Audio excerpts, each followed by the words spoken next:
Now, over the years, there have been definite downsides of working in tech for me. It is a very hard business. I was working very long hours. And because of the globalized, geographically distributed nature of this business, teams began to be distributed across the world in different countries. And that led to not only long working hours, but also very odd working hours, right? Where you're up super early in the morning and then you're working super late at night. Tech is a business that moves fast. There's constantly new languages, new frameworks, new paradigms that are coming out. And to be relevant in this industry, you have to constantly be learning. And that constant learning came easy to me early on in my career. But certainly within the last 5 years or so, I've noticed that I'm getting slower. It's harder to learn when you're in your mid-40s. It just takes a while to learn new things. It takes longer. I can still do it, but it's taking me longer now. So,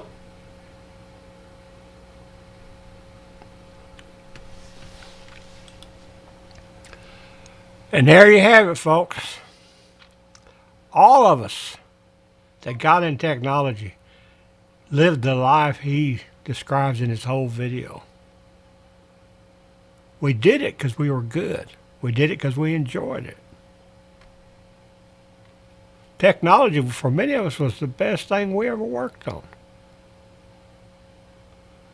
But just as he's beginning to describe there, around that time, technology will chew you up and spit you out and kick you to the street. And you will find that there is very few other jobs that you can do. As an example, I went to work at the VA hospital. I've been doing this stuff all my life. I'm good at it. Took training in Duran and all that stuff. Process improvement, quality improvement. Good at it. So when I walk into the VA and I say, hey guys, I'm willing to start at the bottom as a janitor and work my way up. I've got all these skills. For example, that problem you got over there, I can fix it. They look at you like you're an idiot. And they say, go clean the commode. I guess in their mind, if you had all them skills, you wouldn't be here. And they might have been right. Problem is, these companies are chewing us up and spitting us out and leaving us nowhere to return. And they're not bearing any accountability for what they're doing to our lives. Our government, our media, shit, they're nowhere to be found. They don't have a clue what's going on. We try to offer suggestions to them. They don't want to listen to us. So it grows worse. Day by day, week by week, month by month, and year by year. It grows worse. And I guess I should now say decade by decade, since I've been out for about 22 years. So where do we go?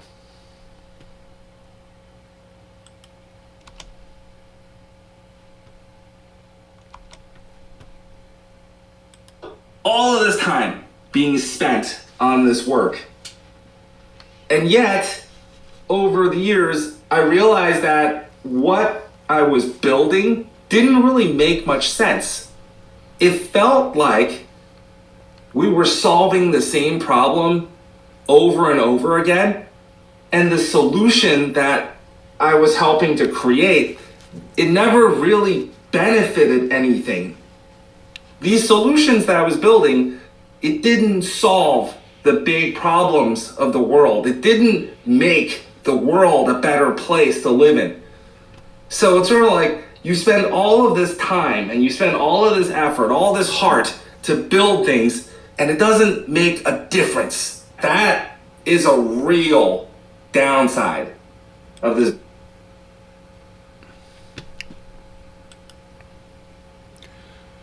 You really think all this AI stuff's going to be a miracle saver?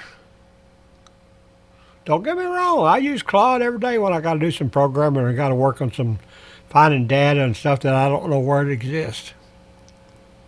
It's very helpful. But is it making the world a better place? I don't think so. And these tech companies that are willing to build these data centers that require more electricity than we can provide and apparently drain our water supplies, leaving us with no water, how exactly is that good for America or the world?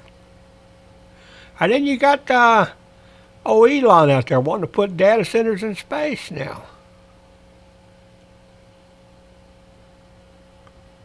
What is he gaining? Is it furthering space travel? Well, maybe. We need to develop a way to live in space and start colonizing all the stars. We need that. We need to get back colonizing. That's what we do best. This surf shit, I'm not cut out for it. I wasn't born to live my life on my knees begging for forgiveness from some damn guy that thought he was a king or something. Nah. I prefer the old Alamo way. Fight or die, boys. We're going to make it out of this one way or another, but we ain't going to be serfs. So you tell me, what are we accomplishing by all this? Business. So now we spent all this time, right? I spent all of this time working. That's time then that's taken away from other aspects of my life, like my family, my wife, my children. For a matter of years, I had maybe like an hour every weeknight with my kids. Just an hour to hang out with them, to read to my children, to tuck them into bed. And all the rest is spent working, planning, taking calls, commuting, and so on. My son and I, one of the activities that we really enjoy together is going out on these outdoorsy trips. Sometimes we'll go camping. Sometimes we're gonna go fishing in different places. And I was thinking to myself that, gosh, my boy will be a man pretty soon. He's a teenager. I only have a couple of years before he's fully grown, and then he may not want to hang out with me anymore. Been there, done that. One of the reasons that Americans aren't considered for these jobs no more is because we realize that we work to be able to spend time with our families. Now, some of us are hard learners. I'll be the first person to admit I screwed up a lot of things. Work to me come before anything. But these guys here, and gals, because there are some of them, they work all these ungodly hours because the corporations demand that they do it. And in the beginning, if they were here on a visa, they probably had to, or else they get forced back home. But an American like me, I'm not willing to do that no more. I would read to you from Johnny Paycheck's song, "Take this job and shove it so fast it'd make your head spin." And that's why Americans like me that can do the job are not considered. Now, this is going to be the end of this subject. I'm going to piece together some other things that are going on right now, some big decisions that we need to be making as a nation, and we're not making them. We're just simply lashing out, I think.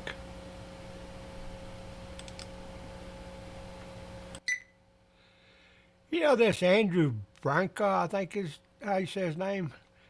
He's been coming on strong the last month or two.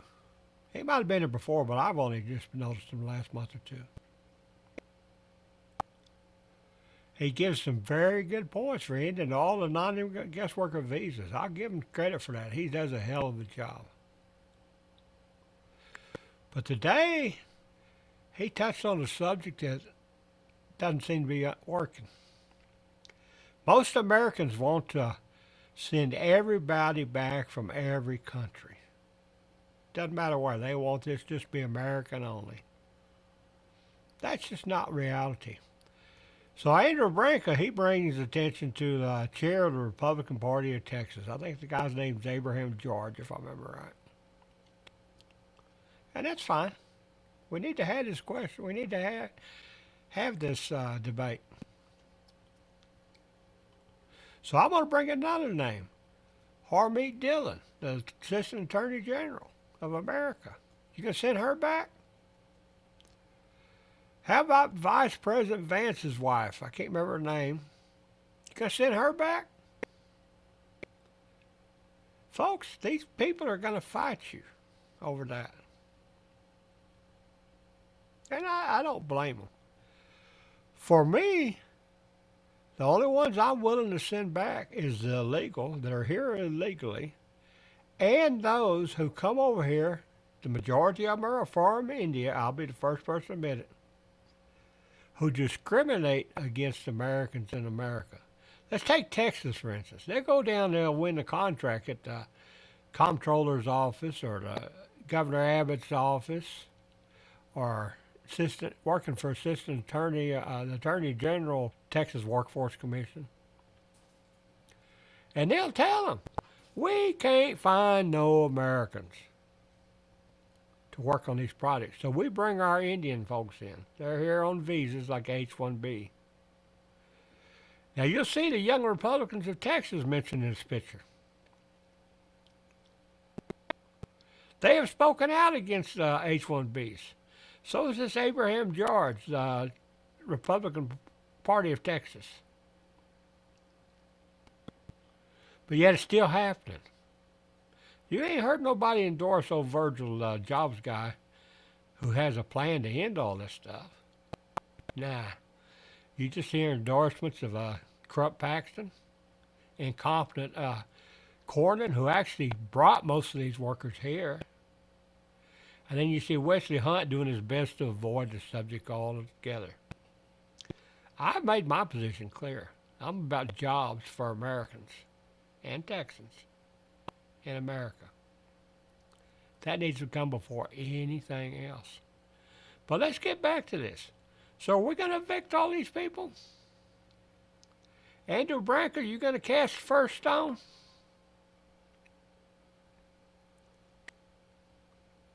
I got a good friend named Kumar. He's Indian. He's more American than most of the Americans are.